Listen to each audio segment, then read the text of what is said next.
کہ اللہ کے نبی کو اختیار اور ان کی طاقت، ان کی ذات کی برکت یہ ہے کہ جسے حیات میں دیکھ لیتے تھے اس کی زندگی بدل جاتی تھی، اور جسے اپنی قبر سے دیکھ لے، اپنی مزار سے دیکھ لے، اس کی بھی زندگی بدل جاتی ہے۔ اس لیے کہ حضرت موسیٰ علیہ السلام ہیں، جو مومن، جو انسان حضرت موسیٰ کے دور میں حضرت موسیٰ کی دعوت پر ایمان لایا، اسی کی شفاعت ہوگی۔ جو حضرت موسیٰ کو دیکھ کر ان کی دعوت پر ایمان لایا، اسی کی شفاعت ہوگی۔ جو حضرت ابراہیم کی دعوت پر قبول کر کر حضرت ابراہیم پر ایمان لے آیا، اللہ پر ایمان لے آیا، اسی کی شفاعت ہوگی۔ جو اللہ کے نبی صلی اللہ علیہ وسلم، اللہ کے نبی سلیمان علیہ السلام کی دعوت پر ایمان لے آتے ہیں، اللہ کو ایک مان لیتے ہیں، تو اس امتی کی تبھی شفاعت ہوگی جو سلیمان کی دعوت کو قبول کر رہا ہوگا۔ سلیمان علیہ السلام کے بعد کے آنے والے کی دعوت قبول نہیں، اس کا ایمان قبول نہیں۔ وہ تو جب حضرت سلیمان عطا کر رہے ہیں، اپنے نظر کے سامنے عطا کر رہے ہیں، حضرت ابراہیم عطا کر رہے ہیں، اپنے نظر کے سامنے عطا کر رہے ہیں، لیکن قربان جائیے اپنے محبوب کی ذات پر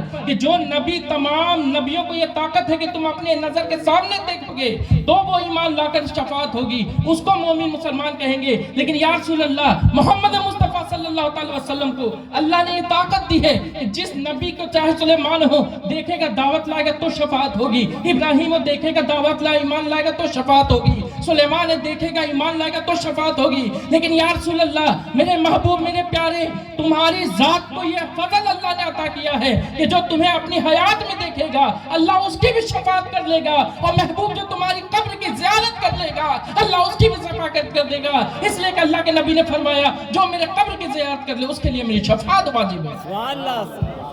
عزیزان محترم، اللہ کے نبی کچھ عطا نہیں کر سکتے۔ اپنی حیات میں دیکھتے ہیں کالے کو گورا کر رہے ہیں، قبر سے کسی کو دیکھ لیتے ہیں، کوئی قبر کی زیارت کر لے تو اس کی بھی شفاعت ہو جاتی ہے۔ اللہ کے نبی کچھ عطا نہیں کر سکتے۔ یہ کون لوگ کہتے ہیں، یہ کیوں کتابیں پڑھتے ہیں، اپنا بھی ماتھا خراب کرتے ہیں اور دوسروں کا ایمان بھی خراب کرتے ہیں۔ بلکہ مفسرین نے تو لکھا ہے، اگر آپ حضرت ابو بکر شبلی کی کتاب پڑھیں، اگر آپ حضرت محدث دہلوی کی کتاب پڑھیں، اگر آپ شیخ شرف الدین یحییٰ منیری کی کتاب پڑھیں، اگر آپ حضرت شیرازی کی کتاب پڑھیں، اگر آپ حضرت بحیقی کی کتاب پڑھیں، اگر آپ غوث اعظم کی کتاب پڑھیں، اگر آپ حضرت امام احمد رضا خان فاضل بریلوی کی کتاب بھی پڑھیں، تو ان تمام مفسرین اور محدثین کی کتابوں میں بھی یہ باتیں آتی ہیں کہ اللہ کے نبی کو اللہ نے یہ اختیار دیا ہے کہ جسے جو چاہے عطا کر دیں۔ اللہ کے نبی کو یہ اختیار دیا کہ اللہ کے کیے فیصلے پر دخل دے کر بھی اللہ کو راضی کر کر فیصلے کو بدل سکتے ہیں۔ عزیزان محترم،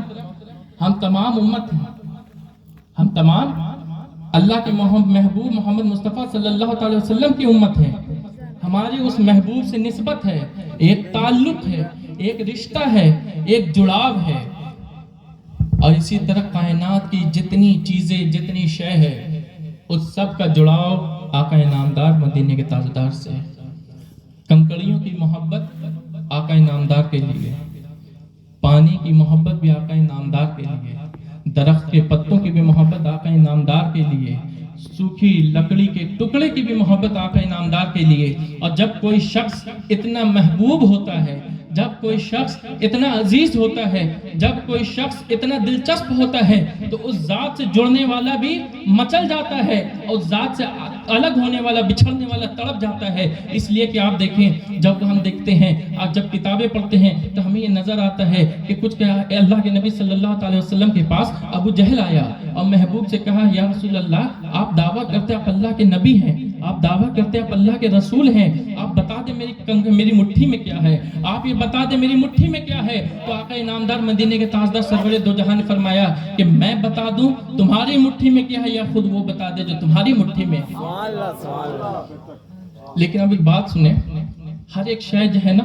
وہ اللہ کی عبادت کرتی ہے۔